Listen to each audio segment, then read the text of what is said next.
आप सभी को मेरा हार्दिक नमस्कार। जय श्री माता जी। एक बहन का आज क्वेश्चन था कि उनकी बेटी जो 7 साल की है, उनको प्रॉब्लम हुई है फिट्स आने के, और वो शायद 2 साल से ही उसको ये तकलीफ़ शुरू हो गई थी। बहुत उन्होंने इलाज कराया है, बहुत सारे पैसे खर्च हो चुके हैं, थोड़ा बहुत सुधार हुआ है, लेकिन वो ये नहीं कह पा रही हैं कि पूरी तरह से बच्ची की तबीयत ठीक है। उनको किसी ने सहयोग के बारे में बताया, वो सहयोग के ध्यान केंद्र पे जाने लगी।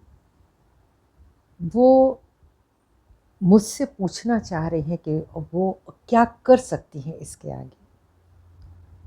देखिए, अभी तो आप शुरू में आए हो, अभी तो अपने आप को समझोगे, और ये बाधाएं कैसे होती हैं इनको जानना बहुत ज़रूरी है। तो मैं उसके बारे में बात करना चाहती हूँ, और मैं ये विश्वास रखती हूँ कि श्री माता जी की परम कृपा से आपकी बच्ची बिल्कुल ठीक हो जाएगी। बस थोड़ा-सा इसका जो एक सूक्ष्म ज्ञान है वो हमको लेना है। तो जैसे आप केंद्र पर गई होंगी तो आपको बताया ही गया होगा कि हमारी मुख्य जो 3 नाड़ियाँ होती हैं उसमें एक बाई नाड़ी जो होती है, जब बाई नाड़ी कमज़ोर होती है तो उस पर अटैक आते हैं। बाईं नाड़ी बहुत लोगों की कमज़ोर रहती है, जिसको हम कहते हैं चंद्र पक्ष, चंद्रमा कमज़ोर हो जाना।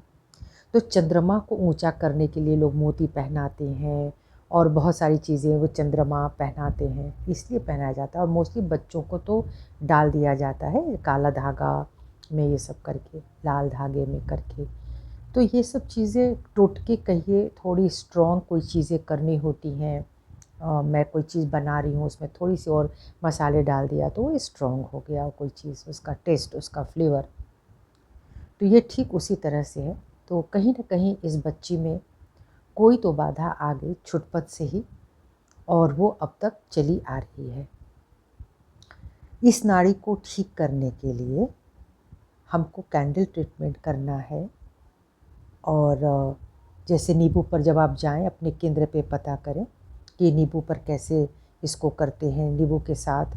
तो मैं थोड़ा हिंट देती हूँ, हिंट इसलिए दे रही हूँ कि सब लोग इसको नहीं कर पाएँगे। अगर मैं बता भी रही हूँ यहाँ पे, और अगर वो सहयोग में नहीं आते हैं, उनका ध्यान श्री माता जी के श्री चरणों में नहीं है, क्योंकि हम जो भी क्रियाएँ करते हैं, हम श्री माता जी के पूर्ण आशीर्वाद से ही करते हैं। उनके बताए हुए नियम हैं, उनके बताई हुई विधियाँ हैं, और साथ ही साथ जो उनकी तस्वीर से जो चैतन्य बहता है, जो शक्ति आती है, यह कार्य उससे सिद्ध होता है। तो उस बच्ची को बिठा करके बाई नाड़ी हमको तेज करनी है, तो हमको फायर एलिमेंट लेना है, और आगे पीछे बगल में 3 मोमबत्ती रख करके, क्योंकि बच्ची अब थोड़ी सी बड़ी हो गई है, आप सावधानीपूर्वक ये कार्य कर सकते हैं। उनकी कुंडली उठाएं, आप पीछे बैठ जाएं, आप पूरा उसका ध्यान दें। और 3 कैंडल ट्रीटमेंट का अर्थ होता है कि हम बाईं तरफ से पूरा हमने अपना एक घेरा बना लिया है, और उस घेरे से जो भी हमारे बाएं स्वादिष्ठान पे आक्रमण होना होता है वो नहीं हो पाएगा, क्योंकि अग्नि वहाँ पे होने नहीं देंगी। ठीक है? तो एक तो ये है, और आप माँ काली का मंत्र ले सकते हैं। माँ काली, भद्रकाली, काली काली, सप्तकाली साक्षात का आप मंत्र ले सकते हैं, और इस तरह से उस बच्ची की उस नाड़ी को आप डेवलप करें। श्री माता जी के आगे तस्वीर रख के दीपक जला लें, और उनसे प्रार्थना करें कि इस बच्ची की बाईं नाड़ी ठीक हो जाए। और इस पर सूर्य देव की भी कृपा होनी चाहिए। बच्चे को सूर्य के सामने रखें ताकि वो स्ट्रॉन्ग हो, उनका ये बल।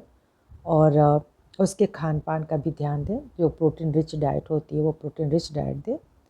और बच्चे में स्वयं ही माँ काली का आह्वान करना सिखाएं, कि जब भी उसको कुछ भी होता हो, उसको कोई पहले से कुछ उलझन होती हो, कुछ भी ऐसी बात उससे पूछिए कि ये फिट आने से पहले उसको क्या लगता है, कैसा लगता है, कोई उलझन होती है, वो माँ काली का नाम लेना शुरू करे। श्री माता जी का नाम बता दीजिए, वो श्री माता जी के नाम से उसको लेना शुरू करेगी। तो एक तो अपना खान पान, और उसके बाद आप का ये ट्रीटमेंट फायर एलिमेंट वाला, और फिर नींबू नींबू काटें। नींबू काटने के बाद बायां हिस्सा जो है उस बच्ची के हथेली पर रख दें और बायां हिस्सा सहस्त्रार पे रख दें, श्री माता जी के आगे बिठा दें। आप प्रार्थना करें, वो बच्ची प्रार्थना कर सकती है कि श्री माता जी, मेरी बाई नाड़ी में जो भी दोष बाधा है वह कृपा करके आप अपने श्री चरणों में ले लें, और जिस हाथ पे नींबू रखा है उसको श्री माता जी के समक्ष रखेंगे, दाहिने हाथ को धरती माता पे रखें और ये प्रार्थना करें, मेरी बाई नाड़ी में जो भी दोष है हे धरती माँ, उसे आप अपने में समाहित करें। श्री गणेश जी से प्रार्थना करें। बच्चा है, बहुत तेज़ी से गणपति सुनेंगे। तो इस तरह से कुछ विधियाँ हैं जो हमारी बाई नाड़ी को स्ट्रॉन्ग करती हैं। और बाकी मंत्र महामंत्र आप लें और पीछे से कोई वाइब्रेशन दें, अजवाइन कपूर करें, पीछे से बाई नाड़ी उसको अजवाइन कपूर करें, और जब आप ऊपर की तरफ आते हैं, आज्ञा चक्र पे आते हैं, तो उसको 8 बनाते हुए थोड़ी सी अग्नि को घुमाएं। मुझे लगता है कि ये छोटी छोटी क्रियाओं से उसका जो बल है, अग्नि बल, वह बढ़ेगा। उसके सेंटर हार्ट पे जो है पीछे से आप थपथपाएं, और या फिर उसको बताएं कि वो माँ जगदम्ब माँ जगदम्ब माँ जगदम्ब 12 बार माँ जगदम्ब कहते हुए पूरे हाथ को घुमाना है, और धीरे धीरे इस मुट्ठी का प्रहार अपने हृदय पे करना है।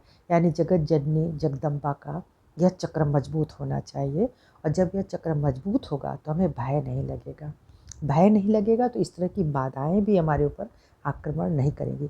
कहीं ना कहीं या तो बच्ची डर गई है, किसी ने जो भी कुछ किया किया, लेकिन हर बच्चा कहीं ना कहीं जाता है, हर बच्चा, लेकिन कोई वजह होती है, कोई कुछ खिला देता है, पिला देता है। जो तांत्रिज्म कर रहे होते हैं वो लोग भी जो है कभी कभी लौंग देंगे, ये कर देंगे। कुछ लोगों को इसमें ही आनंद रहता है, उनको लगता है कि दूसरे को हम अगर ये चीज़ खिला पिला देंगे तो हमारी बाधा उतर जाएगी।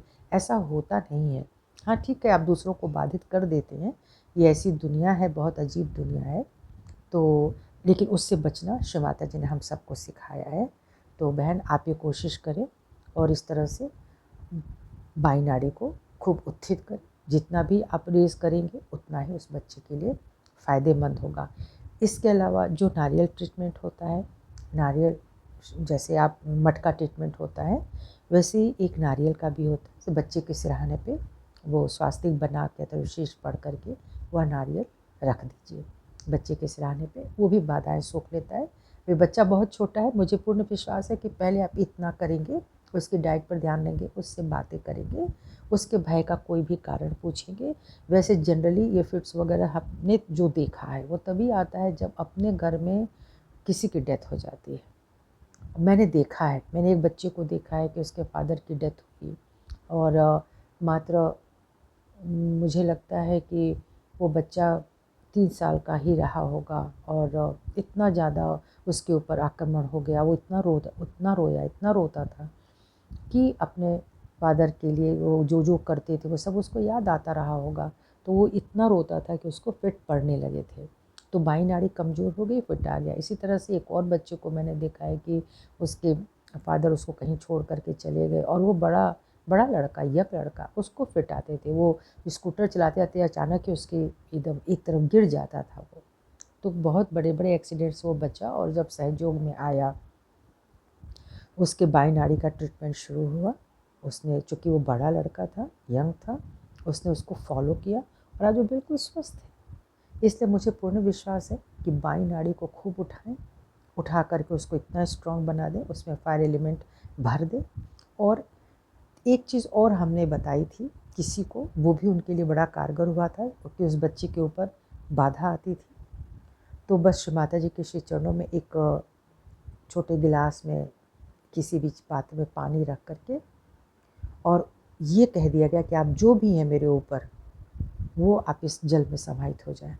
कई बार लोग पानी से भी जाते हैं, अग्नि से भी जाते हैं, कई लोग आकाश तत्व में निकल जाते हैं। तो ये सब बहुत सारी चीज़ें हैं। तो उसमें एक जल की विविधि, और मैंने जब उनको बताया कि आप उसको रख लीजिए, रखने के बाद श्री माता से प्रार्थना कर दीजिए उस व्यक्ति से जिसके ऊपर ये प्रॉब्लम है, कि मेरे ऊपर जो भी बाधा है ये जल में समाहित कर दीजिए श्री माता जी। उसके बाद उसको आराम मिला। इसी तरह से किसी और को भी एक स्वप्न आता था वो बार बार कोई भृत्य थे सज्जन, वो बार बार कहते थे कि मुझे हवन चाहिए, मुझे ये चाहिए, मुझे वो चाहिए। वो बराबर सपने में आते थे, तो वो थोड़ा सा परेशान हो गई बहन। तो यही एक बात समझ में आई कि जो हवन मांग रहा है वो हवन भी हुआ, तो एक जल में ही लेकर के उनसे प्रार्थना करें कि आप इसमें समाहित हो श्री माता जी के श्री चरणों में, और जल के माध्यम से जल को बाहर कहीं डाल दिया गया। इससे वो भी स्वप्न चला गया। तो कुछ चीज़ें होंगी जो सूक्ष्म तरीके से अपना कार्य करती हैं। तो ये जेहन में आया है, जब ये आपका प्रश्न आया तो इतनी सारी बातें आई। तो आप प्लीज़ इतना कर लीजिए, नहीं होता है तो फिर बताइएगा। तो ये वीडियो इसलिए बनाई है ताकि और लोगों को भी कोई बाधा हो, इस तरह की चीज़ें फिर आती हों, बाधाएं हों, तो वो इस बाई नाड़ी को उठा लें। और फिर मटका ट्रीटमेंट आप लोग जानते हैं, नहीं जानते हैं सेंटर से पूछें, क्योंकि वीडियो बनते हैं तो कई लोगों की अज्ञानता में भी अगर ये चला जाए, उनको पता भी नहीं कि श्री माता जी कौन है और श्री माता जी की शक्ति से कैसे क्रियान्वयन होता है, तो वो हो सकता है कुछ गलत भी चीज़ें हो जाए। इसलिए श्री माता जी से प्रार्थना करके ही ये कार्य हम लोग करते हैं और इससे हमें फ़ायदा मिलता है। आपको भी ये फ़ायदा मिले। जय श्री माता जी।